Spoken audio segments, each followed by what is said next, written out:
Good morning. So our next numerical for J mains and NEET. So if you see this numerical, it is very peculiar because the force, which is pulling the block, is making an angle 40 degree in the downward direction. And the question is, what is the acceleration of this block and what is the frictional force? Primarily a concept of friction. So in case of friction, you have to be careful about one thing, which is finding the normal reaction.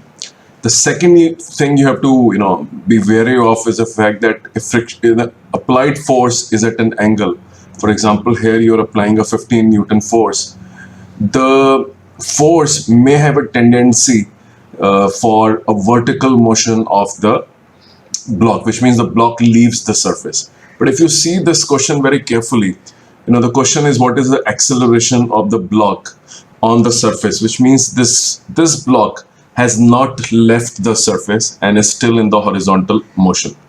I will solve this numerical in my next part, but make sure that you understand this block will not leave the surface, and calculation of normal reaction is a bit tricky. Thank you. All right, so let's continue our discussion on this problem.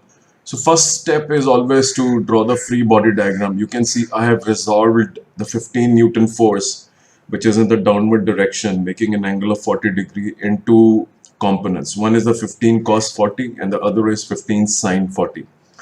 Now, if you see the other two forces which are acting on the body are frictional force and the weight. So you can see the frictional force has been shown in the brown font where the body is touching the ground, and weight has also been shown downwards.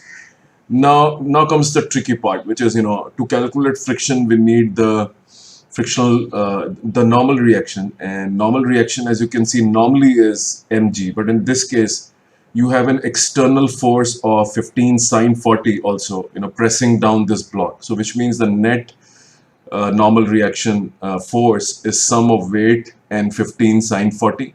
So, and then using this new normal reaction, which is different from just mg, you can calculate the frictional force of mu into n. So you can see mu into n is the frictional force and has been calculated as 10.985.